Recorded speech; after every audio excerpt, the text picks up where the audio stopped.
So this is my story of how I went from 2 miscarriages to the birth of my daughter via IVF. IVF was something I was completely unfamiliar with. I didn't even really understand what it was. It was a term I always heard about other women who froze their eggs and things like that, but it was something I never explored. I always just knew in my heart that I would be a mom, and I never thought I would need the additional help to get there. So what exactly is IVF? I went in and made the decision to have my eggs retrieved and then basically matched with my husband so that we would have frozen embryos, so that when I was ready to have a baby, they would just basically do what's called an IVF transfer and insert the frozen embryo. Hope that it takes, there's, as a general rule of thumb, about a 40% chance of that transfer taking. And with that being said, my egg retrieval was very successful. I got 20 eggs from my first retrieval, which was amazing. When I did my IVF transfer, I thought, I'm so healthy. How could this go wrong? Did my first transfer. The transfer took. I was pregnant. I was stoked for the first 6 weeks. Everything was going great. One day just started to feel like something wasn't right. And I ultimately had a miscarriage at 6 weeks after doing all of the things that I thought would prevent me from having a miscarriage. So it was a really frustrating part of the journey because I had invested so much in this process that I thought would be foolproof if I got the embryo to take, which it did. And I'll never know what went wrong on that. I had to just keep a positive mindset. I took the 2 months in between my next transfer to do everything I could to optimize my chances for that second transfer to be successful.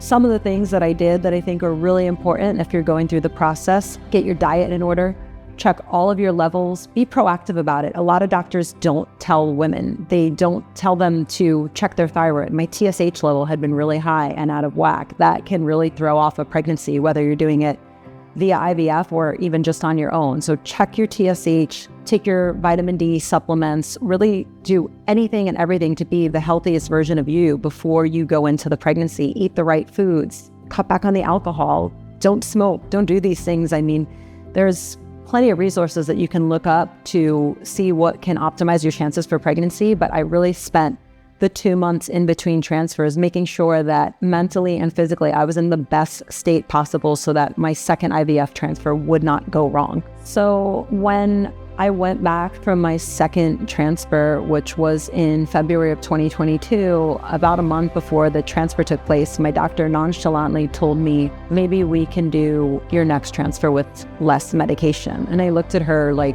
why wasn't that presented to me the first time around? And she said, oh, I didn't know that you wanted to maybe do a natural cycle. And I said, well, I was never told that I can do one, but I had to keep it moving, move forward. What a natural cycle basically meant in IVF terms was they were going to track my natural cycle for getting pregnant, try to time my transfer with the day that would naturally be the conception day for my daughter. And we used no estrogen for this transfer. Previously, I had used estrogen on the first cycle. And I did use, I would say, a pretty minimal amount of progesterone. And I kind of took the matter into my own hands and tapered myself off the progesterone around the 6-week mark when the doctor really wanted me to stay on it for 10. I just don't like any medications and artificial hormone approaches. It just didn't seem right to me. And it was ultimately the best decision for me and my daughter because she was healthy and I didn't need 4 weeks of extra meds messing with my body, which may or may not have affected my first pregnancy. I'll never know. And so with this video, I hope that you know you're not alone. There's, plenty of women who are struggling. I believe it's almost 1 out of every 4 pregnancies ends in a miscarriage. So statistically, you're fighting an uphill battle, and that can be at any age. So don't let people make you feel like you are, a geriatric person because you're over 35. You can still have a healthy pregnancy and a baby. I did it at 39. I might get crazy and do it again. Who knows? But don't let people stop you and make you feel ashamed because you are increasing in age when I think it's really not about a number. It's about your health.